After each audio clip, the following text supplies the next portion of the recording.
जय श्री राम। आज हम JEE एडवांस्ड 2019 है, उसमें पेपर 1 है, फिजिक्स का सेक्शन 2 का क्वेश्चन नंबर 7 सॉल्व करेंगे। तो क्वेश्चन नंबर जो 7 है, हम सबसे पहले उसको पढ़ लेते हैं कि आखिर है क्या, उसमें पूछा क्या गया है और क्या क्या ऑप्शन में दिया है, कैसे सॉल्व करेंगे। तो सबसे पहले हम क्वेश्चन देखते हैं। Conducting wire of parabolic shape y equal to x square is moving with velocity vector v equal to v naught I cap in a non-uniform magnetic field vector b equal to v naught in bracket 1 plus y upon L power b bracket close k cap as shown in figure. If v naught, b naught, L and beta are positive constant, then delta phi is the potential difference between the ends of wire, then the correct statement is R। तो ये जो है conducting wire है जिसका shape parabolic में है और velocity से वो पैराबोलिक वाला वायर v वेलोसिटी से मूव कर रहा है, वो नॉन यूनिफॉर्म मैग्नेटिक फील्ड में है। तो उसमें दोनों जो एंड हैं वायर के, उसके बीच में जो पोटेंशियल डिफरेंस क्रिएट कर होता है उसको हमें फाइंड करना है। तो हम करते क्या है, इसके लिए अगर नॉन यूनिफॉर्म हो तो समझो कि इंटीग्रेशन लेना है, तभी अपना प्रॉब्लम सॉल्व होगा। अब देखिए ये डायग्राम दिया गया है, ये वायर है अपना पैराबोलिक शेप में, एक्स एक्सिस वाई एक्सिस, यहाँ से पैराबोलिक लेंथ का ये एक्स कंपोनेंट रूट एल है, वाई कंपोनेंट एल है और ये मैग्नेटिक फील्ड है बी। ये सिंबल रिप्रेजेंट करता है सर्कल के अंदर अगर डॉट हो तो इसका मतलब है मैग्नेटिक फील्ड आउटवर्ड होगा। ऑप्शन 1 है mod of delta phi equal to 4/3 B naught V naught L for beta equal to 2 है। सेकेंड वाला है mod of del phi equal to del phi remains same if the parabolic wire is replaced by the straight line wire y equal to x initially of length √2l। मतलब कि अगर इस parabolic shape को y equal to straight line में convert कर दिया जाए तो भी उनके दोनों के बीच का जो पोटेंशियल डिफरेंस होगा वो सेम होगा, आना चाहिए। अब थर्ड है mod of del phi is proportional to the length of wire projected on y axis। मतलब ये इस वायर का y एक्सिस का प्रोजेक्शन ये है, यहाँ से L तक का डिस्टेंस है, यहाँ से L y एक्स प्रोजेक्शन है, ये x एक्सिस का प्रोजेक्शन रूट L है। अब फोर्थ ऑप्शन जो है mod of del phi equal to 1/2 b naught v naught L for beta equal to 0। अब इस प्रॉब्लम को हमें सॉल्व करना है। अब देखिए हम इसको सॉल्व कर रहे हैं, ये सर्कल में डॉट है सेंटर पे तो magnetic field outward direction represent करता है। ये एक्स एक्सिस से वाई, ये वायर है जिसमें वायर है जो मैग्नेटिक फील्ड में मूव कर रहा है वी वेलोसिटी से लॉन्ग एक्स एक्सिस में। तो अब देखिए ये पे इसका 0 रूट एल है, इधर एल है, प्रोजेक्शन है। तो हम सबसे पहले क्या करते हैं कि देखो यहाँ पे हम एक स्मॉल एलिमेंट सेलेक्ट कर लिया, स्मॉल एलिमेंट सेलेक्ट किया जिसका डी एल है स्मॉल एलिमेंट, और ये पूरा वी नॉट से वेक्टर वी से वी नॉट आई से मूव कर रहा है एक्स एक्सिस के लॉन्ग में मैग्नेटिक फील्ड में। तो जब कोई चार्ज मैग्नेटिक फील्ड में मूव करता है तो उसमें एक मोशनल ईएमएफ प्रोड्यूस होता है, तो उसका वैल्यू हम फाइंड करते हैं। When a conductor of length D L moves with velocity v in a magnetic field b, then motional EMF is given as D A equal to V cross B dot D L होता है। तो अब ये क्या होगा, motional EMF होता है electromotive force produce due to the motion of the conductor in magnetic field. जब कंडक्टर मैग्नेटिक फील्ड में मूव करता है तो मोशनल ईएमएफ प्रोड्यूस होता है। अब यहाँ पे एक्चुअली dl क्या होता है ये हमें समझने के लिए चाहिए। तो dl क्या होता है, dl is displacement of electron in conductor in time T. मतलब कि जब कंडक्टर अपना मैग्नेटिक फील्ड में मूव करता है तो उस कंडक्टर पे एक मैग्नेटिक फोर्स लगता है और मैग्नेटिक फोर्स की वजह से इलेक्ट्रॉन कंडक्टर में मूव करते हैं। तो इलेक्ट्रॉन कंडक्टर में जो मूव करते हैं तो उसी का अगर इलेक्ट्रॉन कंडक्टर में जितना डिस्प्लेसमेंट डेल्टा टी टाइम में ट्रेवल करते, जितना डिस्प्लेसमेंट होता है वही डीएल होता है। तो डेल्टा वेक्टर डीएल क्या होगा, is displacement of electron in conductor in time D, मतलब डी टाइम में जितना डिस्टेंस इलेक्ट्रॉन ट्रेवल करता है वो वेक्टर डीएल होता है। ये इन्फिनिटली स्मॉल होता है, इसलिए जो है ये डिस्प्लेसमेंट लेते हैं, मतलब डिस्टेंस और डिस्प्लेसमेंट इक्वल हो जाते हैं जब वो एक ही डायरेक्शन में रहते हैं स्ट्रेट लाइन में। अब देखिए कॉन्सेप्ट को समझने के लिए हमने ये एक वायर बना लिया, ये देखो वायर है। अब वायर में मैग्नेटिक फील्ड में है, मैग्नेटिक फील्ड ऊपर की तरफ है और ये इस साइड में मूव कर रहा है एक्स डायरेक्शन में इधर। तो अब हम फ्लेमिंग का लेफ्ट हैंड रूल अगर अप्लाई कर देते हैं, लेफ्ट हैंड रूल अगर फ्लेमिंग का अप्लाई करिए तो लेफ्ट हैंड रूल से अप्लाई करने पे देखो ये लेफ्ट हैंड रूल है। लेफ्ट हैंड रूल अगर अप्लाई करते हो तो लेफ्ट हैंड रूल के अकॉर्डिंग जो है ये ऊपर मैग्नेटिक फील्ड का डायरेक्शन हो गया और इधर मूव कर रहा है चार्ज, तो पॉजिटिव चार्ज पे जो फोर्स लगेगा वो इस साइड में होगा, इधर इस साइड में होगा। तो उस वजह से पॉजिटिव चार्ज में जो यहाँ पे है पॉजिटिव चार्ज जिस साइड डायरेक्शन में, मतलब करंट इधर फ्लो करेगा इस डायरेक्शन में ऊपर से नीचे की तरफ, और इलेक्ट्रॉन जो है नीचे से ऊपर की तरफ जाएंगे। तो अब हमें क्या सपोज करना है, ये v वेलोसिटी से मूव किया, जब मूव कर रहा है, जब v वेलोसिटी से मूव किया तो डेल्टा टी टाइम पे सिचुएशन ये आ गया, यहाँ से इतने डिस्टेंस ट्रेवल कर लिया, यहाँ तक आया कंडक्टर। जब कंडक्टर यहाँ तक आएगा तो जो इलेक्ट्रॉन पॉइंट P पे था, पॉइंट P डैश पे इलेक्ट्रॉन था, वो अभी पॉइंट P पे पहुँच जाता है। किस पे पॉइंट पहुँचता है, P पे, और P डैश से P के बीच का डिस्टेंस dl है। तो let an electron is at point P dash when conductor moves with velocity v, then in time dt the electron is reached at the point P, so displacement of the electron in time dt equal to u into D T, where u क्या है, velocity of electron हो जाता है। अब ये यहाँ से यहाँ तक कितना डिस्टेंस ट्रेवल किया, ये v into D T distance travel किया है, रॉड यहाँ से यहाँ आ गया, और इलेक्ट्रॉन कितना डिस्टेंस ट्रेवल किया p डैश से p तक, मतलब डेल्टा dl डिस्टेंस, और इलेक्ट्रॉन का वेलोसिटी u है यहाँ पे।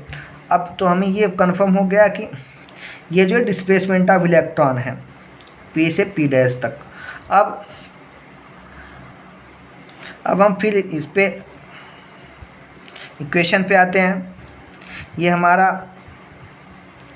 वह पैराबोलिक वायर है, तो यहाँ पे हमने पॉइंट P डैश पे सपोज करो इलेक्ट्रॉन है, तो P डैश पे अगर इलेक्ट्रॉन है तो उसका पोजीशन वेक्टर हम निकाल लेंगे। पोजीशन क्या है, तो देखो यहाँ पे अगर सपोज करो इस पॉइंट P डैश का x कोऑर्डिनेट OM x है तो y कोऑर्डिनेट y स्क्वायर होगा, क्योंकि इक्वेशन में है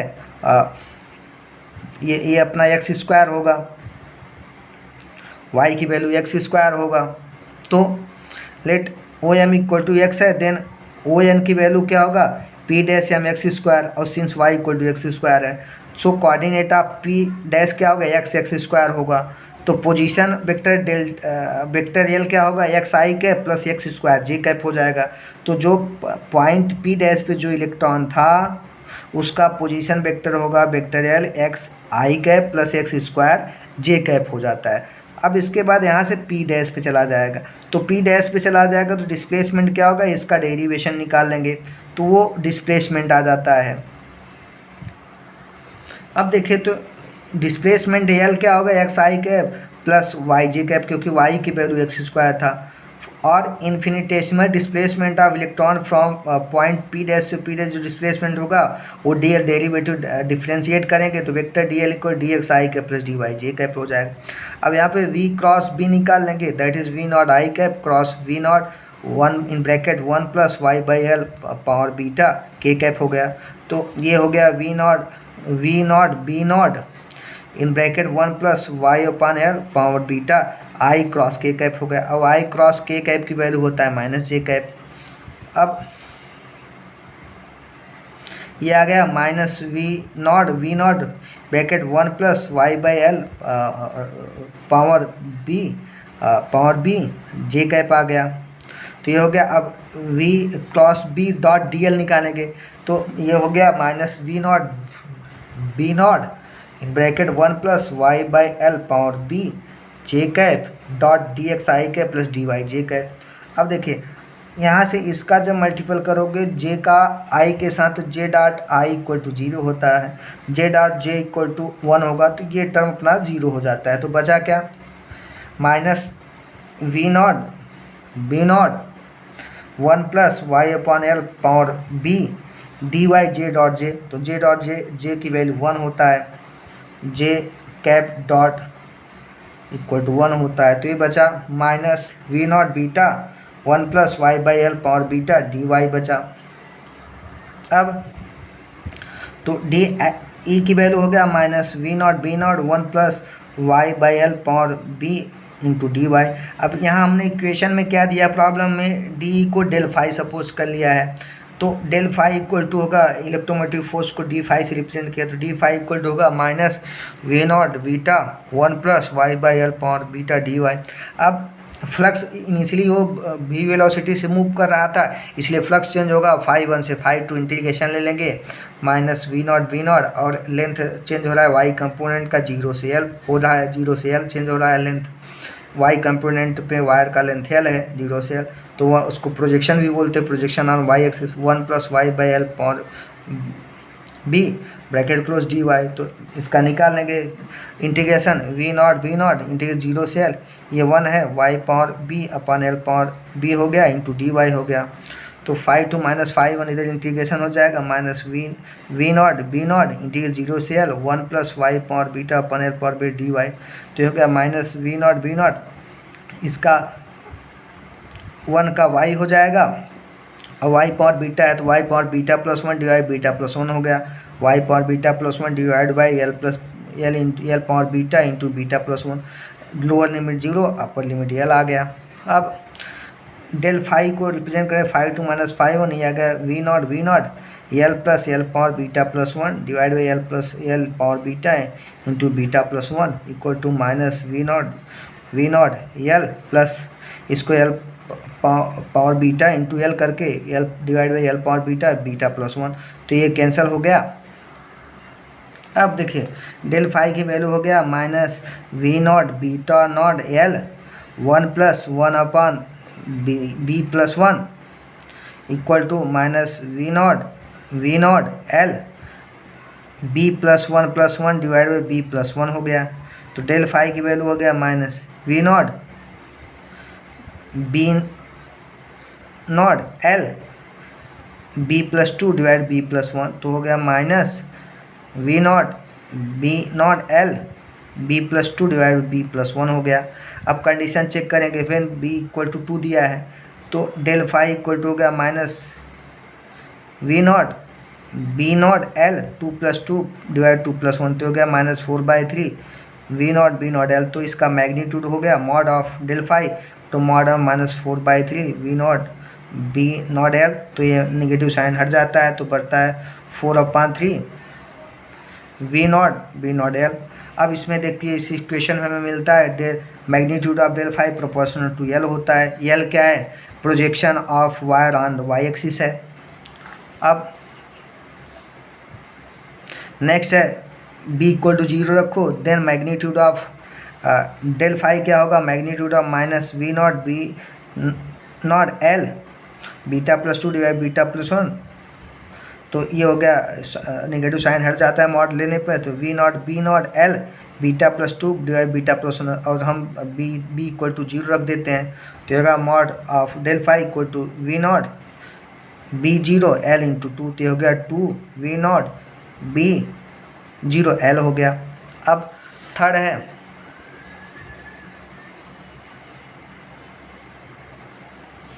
अब है कि अब देखो when parabolic wire is replaced bye a straight line wire, तो y इक्वल टू एक्स पे, तो और उसका लेंथ है √2l है, तो y इक्वल टू एक्स हो गया। इसको कंपेयर करेंगे y equal to m x plus c से, इक्वेशन से, तो इक्वेशन आप लाएँ तो c equal to g m equal to 1, मतलब tan थीटा स्लोप कितना है 1 है, tan 45 डिग्री मतलब थीटा 40, मतलब ये जो वायर जब रिप्लेस होगा स्ट्रेट में तो 45 डिग्री बनाएगा एक्स एक्सिस से। So straight line wire makes angle 45 with positive x axis से। अब यहाँ पे देखिए ये अपना सिचुएशन आ जाएगा, ये सिचुएशन है, ये 0 0 है, यहाँ से एल हो गया, ए हो गया, एक्स वायर स्ट्रेट हो गया, ये इसकी लेंथ ओ से सी तक √2l है, ये 45 डिग्री है, तो यहाँ पे कॉस थीटा निकाल लेंगे, कॉस थीटा निकालेंगे तो ओ ए की वैल्यू है O A equal to X होगा, एक्स इक्वल टू एल आ जाएगा, कॉस 45 डिग्री निकालेंगे तो cos 45 degree equal to O A 1 O C हो जाएगा, तो कैलकुलेट करेंगे तो एल आ जाएगा। O B equal to O C हो, O B equal to A C equal to L होगा, वाई इक्वल टू एल है, यहाँ पे साइन 45 निकालेंगे, तो साइन 45 निकालोगे तो sine 45 equal to A C upon O C, और तो कैलकुलेट करोगे तो ए सी की वैल्यू आ जाएगा, तो एक्स की वैल्यू एल आएगा, वाई की वैल्यू एल है। तो अब सपोज करो कि यहाँ के सेम वैसे एक पॉइंट लिया जिसका पोजीशन एल था, तो यह वेक्टर एल आ गया एक्स आई के प्लस वाई जे कैप, तो डी एल डिस्प्लेसमेंट क्या होगा D x i cap plus d Y j cap, again फिर से वही आ जाता है। अब फिर से निकालेंगे v cross b dot D L की वैल्यू फिर वही आने वाला है, v naught b naught 1 plus Y by L power p D Y. अब सो डी फाई की वैल्यू ये आ जाएगा minus v naught b naught 1 plus Y by L power b D Y.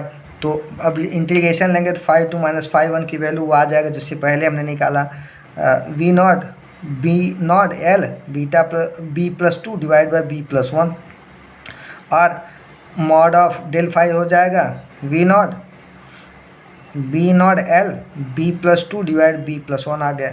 अब मतलब सेम आ रहा है, हेंस डेल फाई की value remains same if the parabolic wire is replaced by straight line wire y equal to X of the length √2l, तो वो same ही question आएगा। मतलब कि अगर हम उसको स्ट्रेट वायर में करेंगे तो वही आ रहा है, तो हमारा आंसर करेक्ट होगा, पहला दूसरा तीसरा आंसर करेक्ट है। अब हम आंसर चेक कर लेते हैं। देखो पहला आंसर यही आया था 4/3 b naught L for beta equal to 2, और दूसरा आंसर लास्ट में निकाला mod of del phi remain same if the parabolic wire is replaced by straight line wire y equal to X initially of the length √2l, तो वही आएगा अगर उसको straight line में कन्वर्ट करें।